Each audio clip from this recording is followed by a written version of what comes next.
Hari ini saya akan bertutur cerita Baginda Bujang, pahlawan yang bijaksana. 120 tahun yang silam, lahirlah seorang pemuda di sebuah kerajaan. Namanya Taralan, seorang bangsawan yang baik hati dan cerdas. Ayahnya, si Raja Panjang, telah mendidiknya dengan berbagai ilmu dan pengetahuan, sehingga dia tumbuh besar dan menjadi pemuda yang disegani oleh semua penduduk kerajaan. Karena kecerdasan dan kebaikan budi pekertinya, akhirnya Taralan dipilih dan dipercaya sebagai raja penerus tahta kerajaan. Taralan dinobatkan menjadi Raja Rabi Jonggol di usia yang masih muda, sehingga di kemudian hari dia lebih dikenal dengan nama Raja Baginda Bujang, Raja Rabi Jonggol yang cerdas, gagah berani, dan berilmu pengetahuan tinggi. Suatu hari, Baginda Bujang didatangi oleh 3 orang raja dari kerajaan lain. Ketiga raja tersebut tidak yakin bahwa pemuda itu lebih hebat dari mereka yang sudah tua dan telah lama menjadi seorang raja.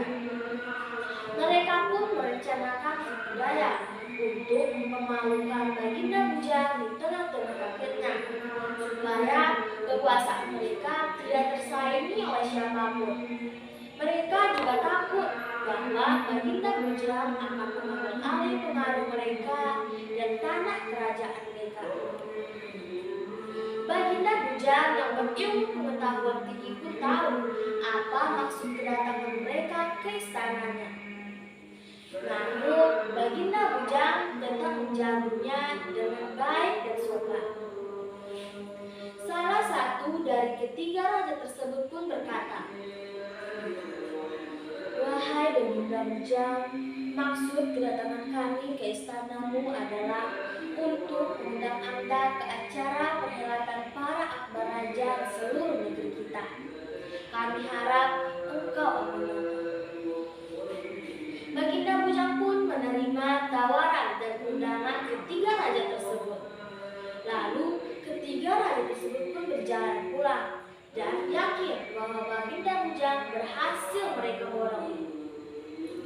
Hari perhelatan dan pertemuan para akbar raja pun digelar.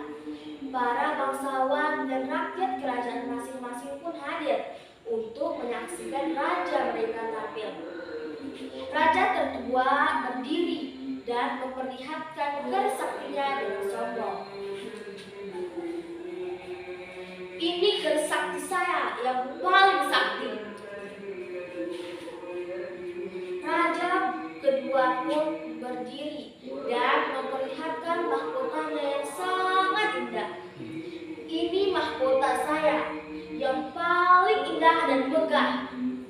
Raja bungsu pun memperlihatkan tongkatnya yang berlapis emas dengan rasa sombong. "Ini tongkat saya yang berlapis emas." Tibalah giliran Baginda Bujang untuk tampil. Namun Baginda Bujang tidak memperlihatkan senjata saktinya karena dia menganggap itu adalah sebuah kesombongan yang tidak patut diperlihatkan kepada rakyatnya. Baginda Bujang pun berdiri tanpa embel-embel kerajaan. Lalu dia pun berpidato, "Wahai rakyatku, aku memang salah seorang dari raja-raja kalian. Tetapi dengarkanlah wahai rakyatku. Aku datang ke sini bukan untuk mempertunjukkan siapa aku kepada kalian. Aku ingin mengatakan kepada kalian bahwa aku siap memimpin kerajaan dengan bijaksana. Jika kalian berkenan memilih aku sebagai pemimpin kalian, aku akan berjuang mati-matian untuk memakmurkan kalian, agar kita dapat membangun pasar rakyat, tempat ibadah, sawah ladang, dan irigasi, serta gedung pertemuan para rakyat kerajaan. Bahasa yang indah dan menawan, ucapannya yang penuh semangat dan gagah berani. Para rakyat pun takjub dengan ide-ide cemerlangnya. Seorang pemimpin yang merakyat dan berwibawa. Para rakyat pun bergembira dan bertepuk tangan atas kebaikan Baginda Bujang yang didengar. Ketiga raja tersebut pun terheran mengapa Baginda Bujang sangat pandai dan lihai saat berbicara. Nama Baginda Bujang pun semakin harum dan tersohor. Akhirnya Baginda Bujang terpilih menjadi penghulu para raja. Karena kebijaksanaan dan kepemimpinannya, akhirnya terbangunlah jalan raya, tempat ibadah, pasar rakyat, dan gedung pertemuan di ibu kota kerajaan. Sejak saat itu, para rakyat hidupnya menjadi sangat makmur. Zaman pun berubah silih berganti. Kerajaan Prabu Jongor mulai berdiri menjadi bagian NKRI. Masyarakat pun merasa bangga dan mencintai rajanya. Baginda Bujang raja yang cerdik dan bijaksana.